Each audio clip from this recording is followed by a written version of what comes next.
Hello, everyone. I received some emails, letters, and phone calls that during these reflections I play with my glasses, and it gets in the way of my message. The last thing I want to do is distract you, so I'm going to try and behave myself and not play too much with my glasses today. Our gospel today is taken from the Gospel of John, the Sunday after Easter.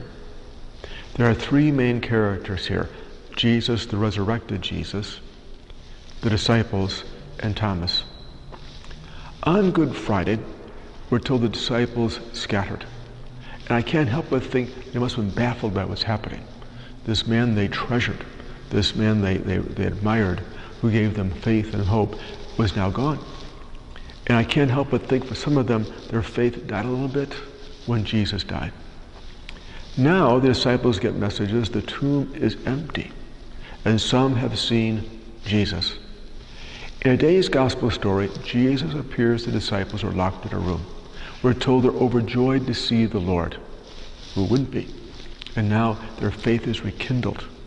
And they're so happy with this. Of course, they want to share this with their friends and people they know. The Lord is risen. Thomas wasn't with them. And Thomas is skeptical.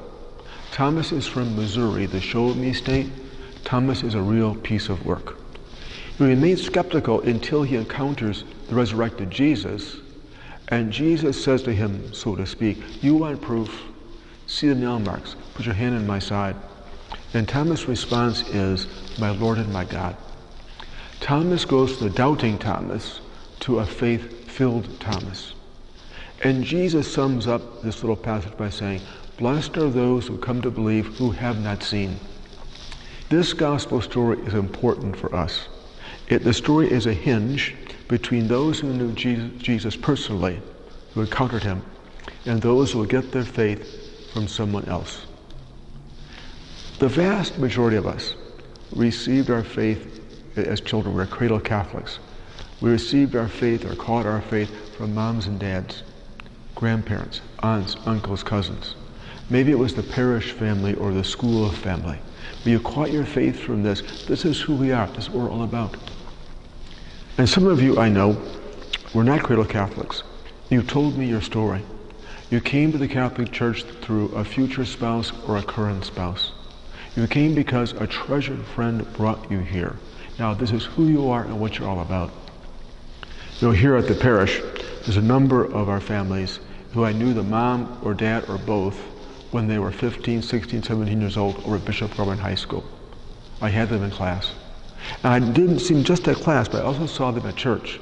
I helped out at St. Anne, St. Vital Our Ladies, and I'd see these high school students with their parents at church. And now they're doing the same thing with their children. All of us stand on the shoulders of giants. And these giants are not just necessarily Matthew, Mark, Luke, and John, Saints Peter and Paul, or all the saints. The giants are our family. Now, people are looking at us. Now it's our turn to witness our faith and be those giants. Perhaps now more than ever, people want faith in the future and hope in their step.